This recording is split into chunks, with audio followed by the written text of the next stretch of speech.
Assalamualaikum warahmatullahi wabarakatuh. Hai guys, ketemu lagi sama aku Jauza. Kali ini aku akan menceritakan tentang seorang tokoh ilmuwan Islam bernama Ibnu Yunus. Tapi sebelum aku mulai ceritanya, jangan lupa buat kalian untuk subscribe dulu channel aku, di-share videonya kepada teman-teman kalian yang ingin kalian ajak untuk belajar tentang sejarah kemudian Islam, dan boleh di-like juga. Dan kalau kalian mau komen, silahkan komen di bawah ya. Sekarang kita lihat dulu intronya.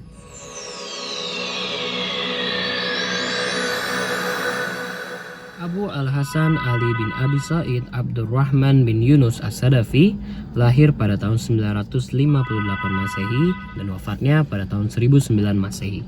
Beliau merupakan seorang ahli astronomi yang terlupakan guys. Beliau adalah orang Mesir dan beliau pun sering disebut sebagai Ibnu Yunus yang terkenal lewat karya-karya astronominya.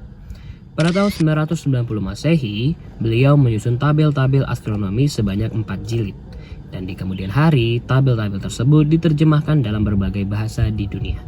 Ibnu Yunus merupakan penemu kuadran berlubang alat pengukur gerakan bintang.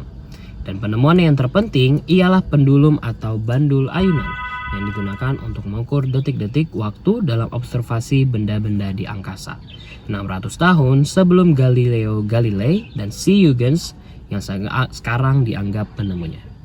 Beliau adalah astronom agung yang terlahir di negeri piramida Mesir. Sayangnya sejarah kehidupan masa kecilnya nyaris tak ditemukan. Para sejarawan terbagi dalam dua pendapat soal tahun kelahiran sang ilmuwan. Sebagian kalangan meyakini Ibnu Yunus lahir pada tahun 950 Masehi. Dan ada pula yang berpendapat pada tahun 952 Masehi.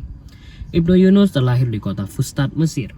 Pada saat masih belia, sang astronom legendaris itu menjadi saksi jatuhnya Mesir ke genggaman dinasti Fatimiyah, kekhalifahan yang menganut aliran Syiah itu, di mana mendirikan pusat kekuasaannya di Kairo pada tahun 969 Masehi. Sang ilmuwan mengembangkan ilmu pengetahuan seperti astronomi, matematika, dan astrologi di bawah lindungan kekhalifahan Fatimiyah. Ibnu Yunus mengabdikan dirinya selama 26 tahun guys bagi pengembangan sains di era kepemimpinan Khalifah Al-Aziz dan Al-Hakim, penguasa dinasti Fatimiyah. Ibnu Yunus tercatat melakukan observasi astronomi selama 30 tahun dari 977 Masehi hingga 1003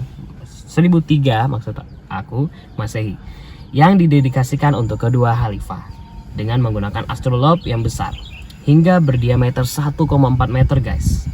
Ibnu Yunus pun telah membuat lebih dari 10.000 catatan mengenai kedudukan matahari sepanjang tahun. Secara khusus, beliau menulis Al-Zij Al-Hakimi Al-Kabir bagi Khalifah Al-Hakim. Meski sejarah masa kecilnya tak terungkap, yang jelas Ibnu Yunus berasal dari sebuah keluarga terpandang di tanah kelahirannya. Ayahnya adalah seorang sejarawan, penulis biografi, dan ulama hadis terkemuka. Sang ayah dikenal sebagai salah seorang penulis sejarah Mesir pertama, di mana membuat 2 volume tentang sejarah Mesir, yakni tentang orang-orang Mesir dan pendapat para pelancong tentang Mesir. Dari teropong bintang di Gunung Al-Mugathom, Ibnu Yunus meneropong 2 kali gerhana matahari, yaitu pada tahun 977 Masehi dan tahun 978 Masehi. Pada tahun yang sama, dia juga meneropong gerhana bulan dan mencatat semua peristiwa yang terjadi di dalam tabel astronominya. Ibnu Yunus menghitung kecondongan daerah gugusan bintang-bintang dengan tingkat ketelitian yang sangat mengagumkan. Karena hasil peneropongan Ibnu Yunus yang tepat, maka para astronom barat pada masa sekarang mengambilnya dan menjadikannya sebagai rujukan untuk menghitung gravitasi bulan. Ibnu Yunus menemukan bandul jam mendahului seorang ilmuwan Itali, Galileo, 600 tahun sebelumnya. Mereka mempergunakannya untuk mengukur waktu ketika sedang melakukan peneropongan bintang karena lebih akurat dan pada jam mesin yang telah banyak digunakan pada masa itu. Ibnu Yunus menciptakan tabel untuk menghitung lama siang hari atau length of daylight, di mana Ibnu Yunus menyusun tabel untuk menentukan azimut matahari untuk kota Kairo dengan latitude 30 derajat dan Baghdad dengan latitude-nya 33,25.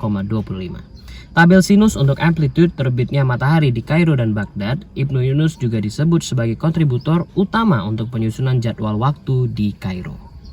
Ibnu Yunus mampu menyelesaikan sebagian permasalahan yang ada dalam hitungan trigonometri berbentuk bola atau spherical trigonometry dengan bantuan garis vertikal bola langit pada masing-masing level, baik yang bersifat horizontal maupun vertikal. Ibnu Yunus pun menemukan kaidah-kaidah dan hubungan matematis yang mungkin dapat dijadikan alat untuk mengubah proses perkalian menjadi proses tambahan.